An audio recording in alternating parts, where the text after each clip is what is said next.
Talvez muitos aqui se recordem do filme Shrek 2, aquele momento em que Shrek, Fiona e o burrinho estão indo para a Terra, para o reino, chamado Reino Muito, Muito Distante. E à medida que eles vão caminhando para aquele reino muito, muito distante, passa-se por uma região cheia de árvores, uma região verde, com uma grama bonita, e o burro começa a perguntar: está chegando? E eles continuam caminhando, eles passam então por uma região sinuosa, com desfiladeiro, e o burro continua perguntando: está chegando? E eles passam então por uma região cheia de neve, e o burro continua perguntando: está chegando? E a resposta que o Shrek e a Fiona sempre dão para o burro é: não está chegando, burro. E o Shrek então propõe ao burro que ele faça algo diferente, que ele se entretenha com alguma outra coisa. O burro até pergunta: não tem nenhum filminho aqui para assistir? O Shrek fala: não, faça alguma coisa, se entretenha, porque a gente está indo para um lugar muito, muito longe daqui. E o burro então começa a fazer aquele barulhinho chateador, aquele barulhinho cansativo, toda hora atrás ali do Shrek e da Fiona, fazendo... Até que chega o momento que o próprio Shrek não aguenta mais ouvir aquele barulho do burro e pergunta para a Fiona: está chegando? E a Fiona responde: acabamos de chegar. E quando eu li esse texto de Josué cercando a cidade, junto com o povo, com os soldados, com a arca, com os sacerdotes tocando o shofar, eu fiquei imaginando um soldado perguntando para Josué diariamente: já pode gritar, Josué? E Josué: não. E hoje, Josué, pode gritar? Josué: não, ainda não. E agora, Josué, já pode gritar? E aí Josué então responde: não, não soldado, né? Ainda não é hoje, até que chega o 7º dia, e ele diz para o povo: agora sim, vocês devem gritar, porque o Senhor entregará a cidade nas nossas mãos.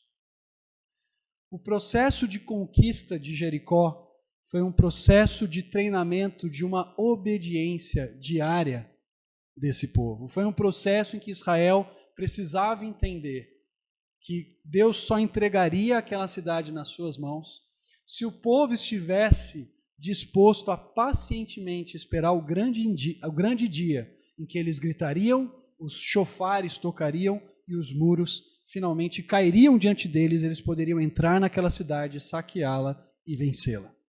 Deus chama Israel, nesse texto que vamos ler, a uma obediência ordinária. O texto nos ensina que a nossa vida com Deus, o nosso relacionamento com Deus é marcado por pequenas decisões diárias que nós precisamos tomar em obediência a Deus. Às vezes nós queremos que Deus faça as coisas grandiosas, extraordinárias conosco. Mas muitas vezes o que Deus pede para nós não são atos de obediência fantásticos e incomuns. O que Deus pede de nós a cada dia são atos de obediência em pequenos detalhes, em questões normais, em questões comuns do nosso dia a dia, pelos quais Deus vai moldando, trabalhando e transformando o nosso caráter. Vamos lá então, Josué, capítulo 6, versículos de 8 a 16. Josué, capítulo 6, versículos 8 a 16. O texto diz assim: quando Josué declarou isso ao povo, 7 sacerdotes que carregavam 7 trombetas de chifre de carneiro passaram adiante do Senhor e tocaram as trombetas de chifre. A arca da aliança do Senhor caminhava atrás deles. O grupo armado caminhava diante dos sacerdotes que tocavam as trombetas de chifre. O grupo da retaguarda caminhava sem parar atrás da arca, enquanto as trombetas de chifre eram tocadas. Versículo 10. Ao povo Josué ordenou: não dareis o grito de guerra, nem fareis ouvir as vossas vozes, nem sairá palavra alguma das vossas bocas, até o dia em que eu vos disser: dai gritos de guerra. Então dareis grito de guerra. Versículo 11. Assim, a arca do Senhor rodeou a cidade, contornando-a uma vez. Depois entraram no acampamento e pernoitaram ali. Versículo 12, Josué levantou-se cedo de manhã e os sacerdotes carregaram a arca do Senhor. Os 7 sacerdotes que carregavam as 7 trombetas de chifre de carneiro caminhavam sem parar e tocavam as trombetas de chifre. O grupo armado caminhava diante deles e o grupo de retaguarda caminhava atrás da arca do Senhor, enquanto as trombetas de chifre eram tocadas. E rodearam a cidade uma vez no segundo dia. Então voltaram ao acampamento, assim fizeram durante 6 dias. Versículo 15. No 7º dia, levantaram-se cedo ao romper da manhã e rodearam a cidade 7 vezes, conforme o mesmo padrão. Somente nesse dia rodearam a cidade 7 vezes. Na 7ª vez, quando os sacerdotes tocaram a trombeta de chifre, Josué disse ao povo: dai o grito de guerra, porque o Senhor vos entregou a cidade. Essa passagem nos mostra esse chamado diário que o Senhor faz a cada um de nós a obedecê-lo e a segui-lo.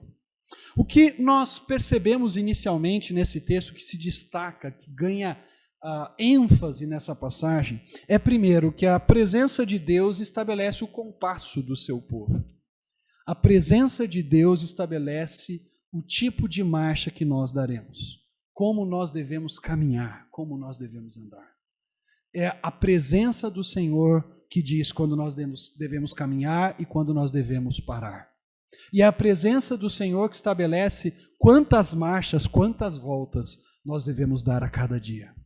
Perceba, Deus é destacado nessa passagem de um modo muito próximo, de um modo muito pessoal. É claro que a presença da arca é importante, porque é sobre a arca que Deus faz a sua presença manifesta no meio de Israel. Mas perceba que o texto de hoje vai muito além da presença da arca. O texto não apenas diz que a arca está atrás de um grupo de soldados e na frente do outro. O texto diz para nós que o próprio Deus está ali com eles. Veja, o versículo 8 começa dizendo que 7 sacerdotes que carregavam 7 trombetas de chifre de carneiro passaram adiante do Senhor. Eles não passam à frente da arca, eles passam à frente de Deus. Uma indicação muito clara do texto para nós que é Deus quem está ali. Não é apenas um símbolo distante da presença desse Deus. Não é que Deus está lá no céu distante falando, olha, a arca está me representando aí, tudo bem? Também não é um ídolo mudo que faz a mediação entre Deus e o seu povo. Não é um ídolo de madeira ou de metal. É Deus quem está ali sobre a arca de maneira invisível. Eles podem ver o trono de Deus, eles podem ver a arca, eles não são capazes de ver o próprio Deus, mas eles sabem que Deus está ali, de tal modo que os soldados passam à frente não da arca, mas eles passam à frente do próprio Deus. Eles vão marchando na frente de Yahvé, na frente do Deus de Israel. E esse texto chama a nossa atenção porque Deus ele começa e termina a passagem. No versículo 8, os 7 sacerdotes que tocam as trombetas passam à frente de Deus.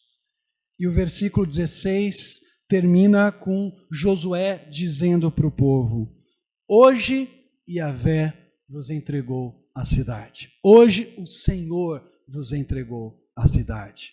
No versículo 8, os soldados passam à frente do Senhor. No versículo 16, é o Senhor que entrega a cidade para Israel. Deus está presente nesse texto de uma forma muito clara.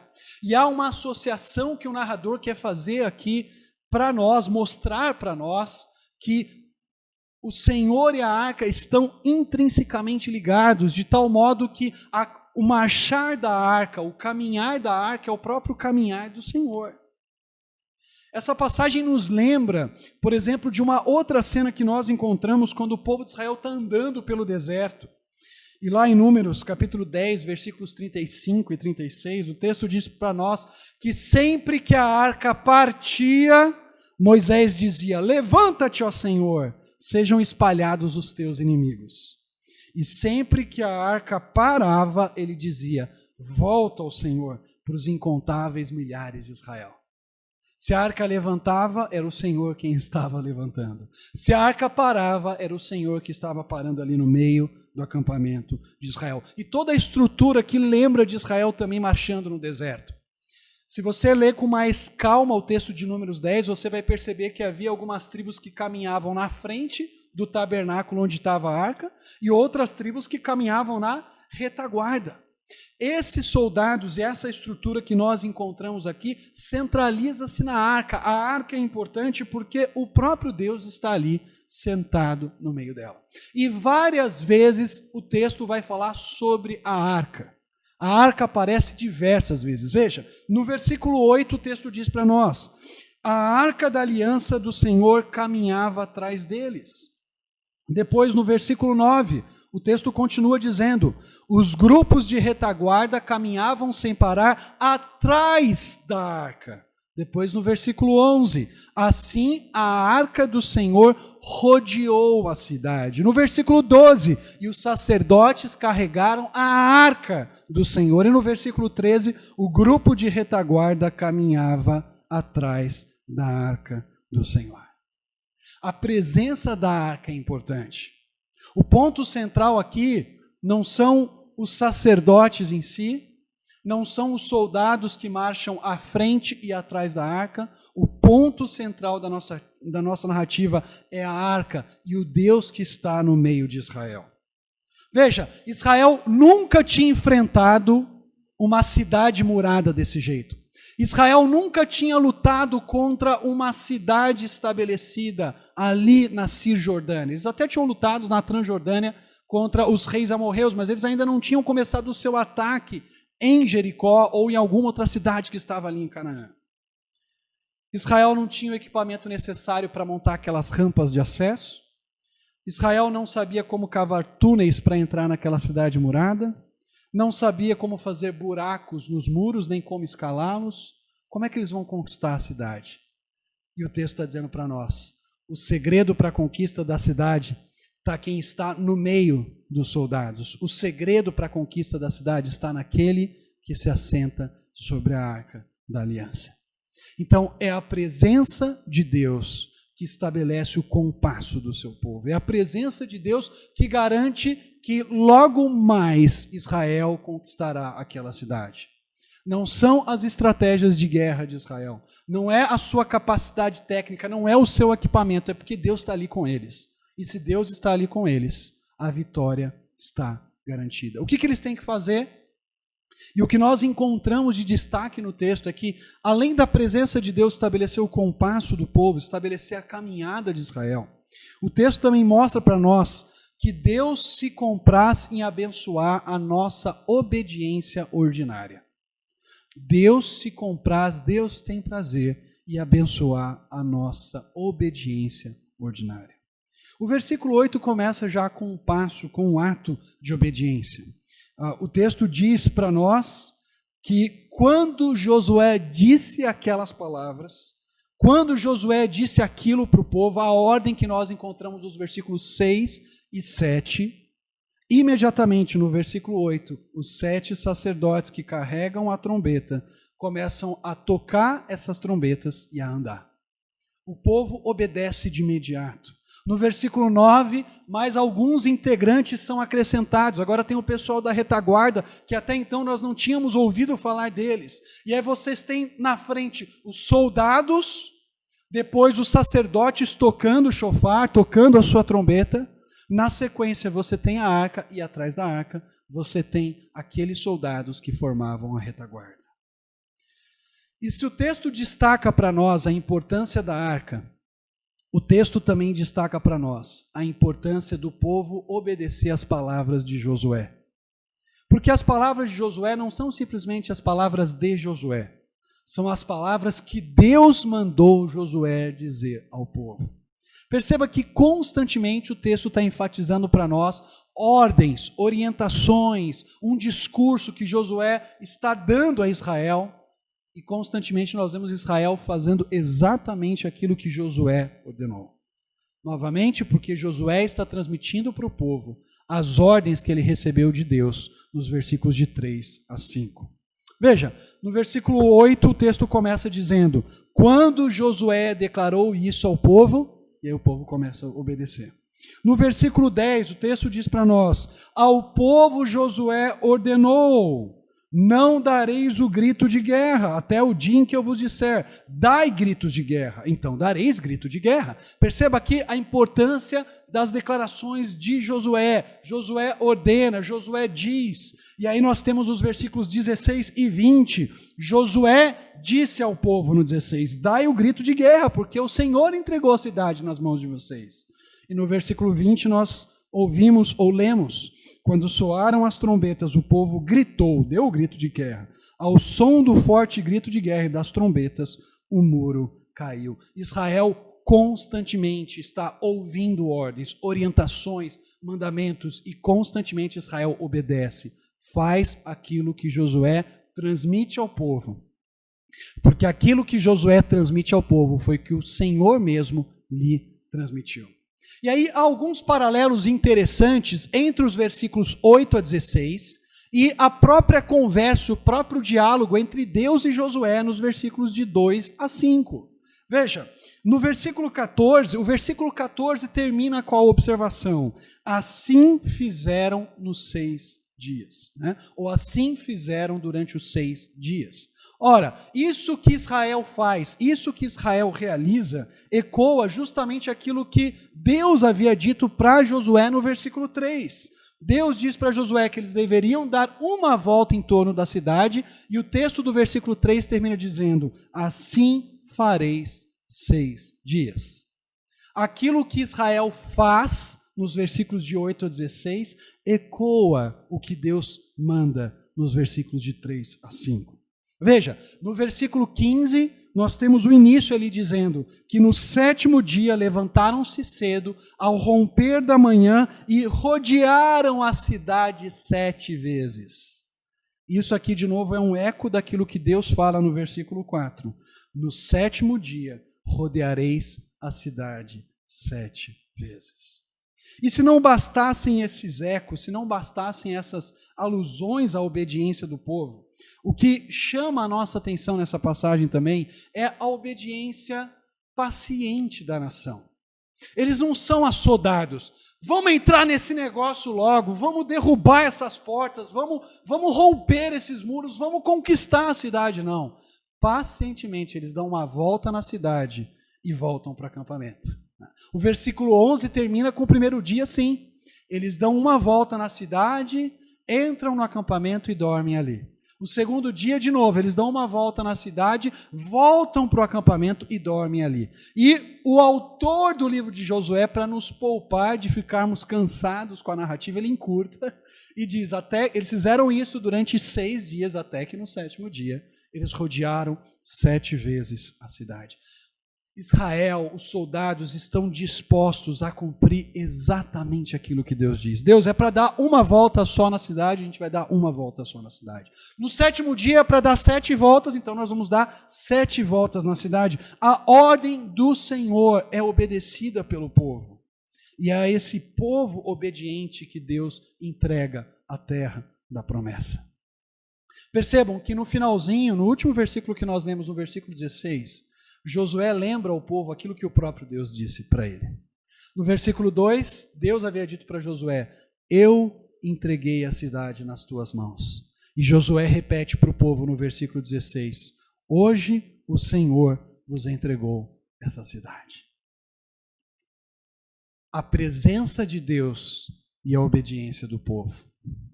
Aquela obediência paciente. Aquela obediência que sabe o que Deus está fazendo, ou que confia no que Deus está fazendo. Talvez a gente não consiga entender plenamente quais são os propósitos finais de Deus, mas se Ele está mandando a gente dar uma volta só, a gente dá uma volta só. Se Ele está falando para a gente ficar quieto, você imagina aquela cerimônia, os soldados em silêncio, as trombetas tocando, e eles andando em volta da cidade. E aquele soldado, tipo o burro do Shrek, perguntando: pode gritar, Josué? E Josué: não. Até que no 7º dia Josué fala: agora gritem, porque o Senhor vos entregou essa cidade. O povo grita e Deus, na sua bondade, faz as muralhas de Jericó caírem. Deus chamou Israel a uma obediência diária. Perceba, o que Deus está pedindo de Israel não é algo muito complicado aqui. É simplesmente dar volta na cidade. Mas o pedido de Deus, talvez da perspectiva militar, não fazia muito sentido. Não importa se faz sentido ou não. É o Senhor que está mandando, nós vamos obedecer. Porque Ele tem algo grandioso para fazer. Ele vai entregar essa cidade nas nossas mãos. Então nós não precisamos nos preocupar. Nós não precisamos duvidar da sabedoria de Deus. Será que Deus sabe mesmo o que está fazendo?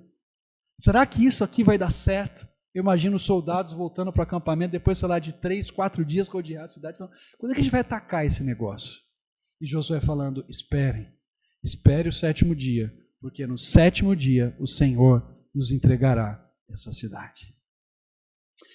Quais são os princípios que nós tiramos desse texto para nós como povo do Senhor no Novo Testamento?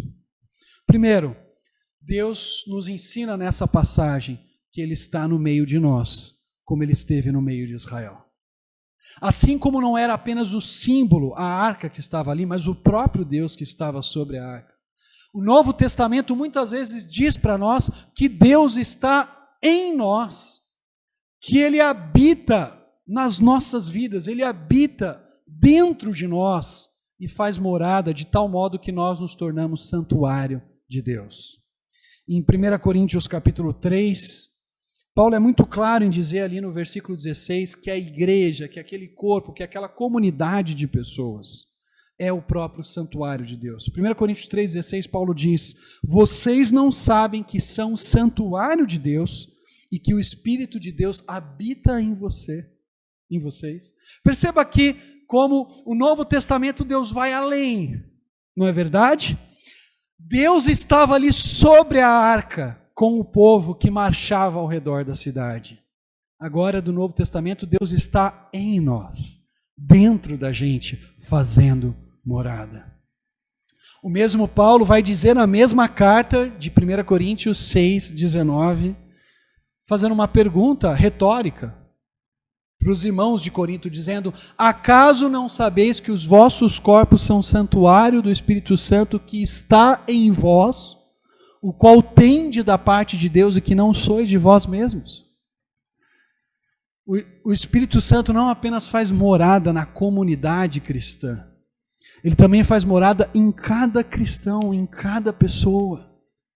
Deus está conosco. A sua presença é uma realidade.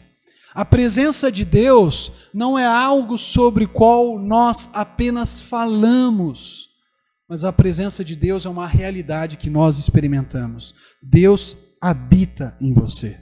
O próprio Espírito Divino habita no coração daqueles que creem em Jesus como seu Salvador. E isso é maravilhoso. Isso tem implicações para a nossa vida. Por exemplo, lá em 1 Coríntios 3, quando Paulo diz que a igreja era o santuário de Deus, porque o Espírito de Deus habitava neles, ele diz no versículo 17, na sequência, se alguém destruir o santuário de Deus, Deus o destruirá, pois o santuário de Deus, que são vocês, é sagrado.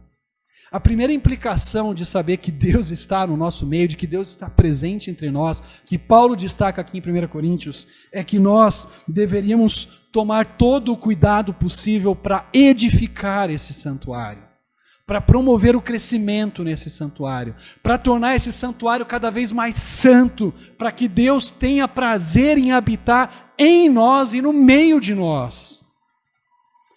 Como é que você tem se envolvido com esse santuário de Deus chamado igreja?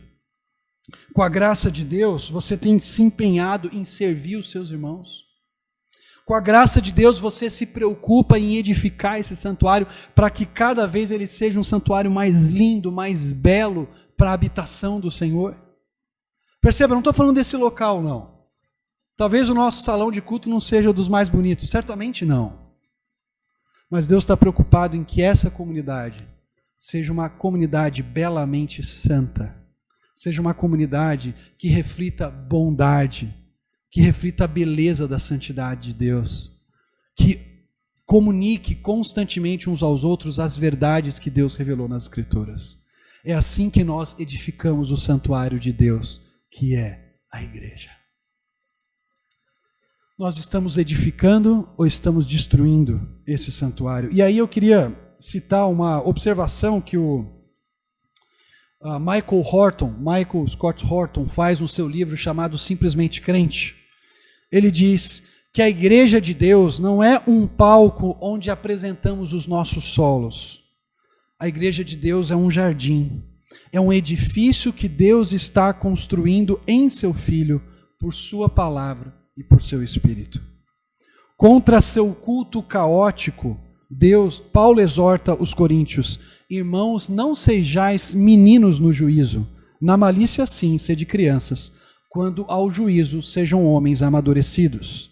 E aí o Michael Scott continua dizendo: ao crescer, começamos a assumir responsabilidades, por nós mesmos e pelos outros, encontrando a nossa vida escondida com Deus e em Cristo. Não somos mais o centro do universo, prosseguimos adiante até sermos completos em Cristo Jesus. À medida que nós amadurecemos, à medida que nós crescemos como crentes em Cristo Jesus, mais úteis nós somos para a igreja que o Senhor está edificando. Mais serviço, mais entrega, mais amor, mais palavras verdadeiras que edificam saem dos nossos lábios. A segunda implicação de Deus estar no nosso meio, de nós sermos santuário de Deus, é porque lá em 1 Coríntios 6,19, quando Paulo faz aquela pergunta retórica: acaso não sabeis que vocês são santuário do Espírito de Deus que habita em vocês, que vocês têm da parte de Deus e que não são de vocês mesmos? No versículo 20, logo na sequência, Paulo diz assim para eles: vocês foram comprados por alto preço. Agora, pois, glorifiquem a Deus no seu corpo. Como lembramos nessa passagem de Josué, é Deus quem estabelece o compasso da nossa vida.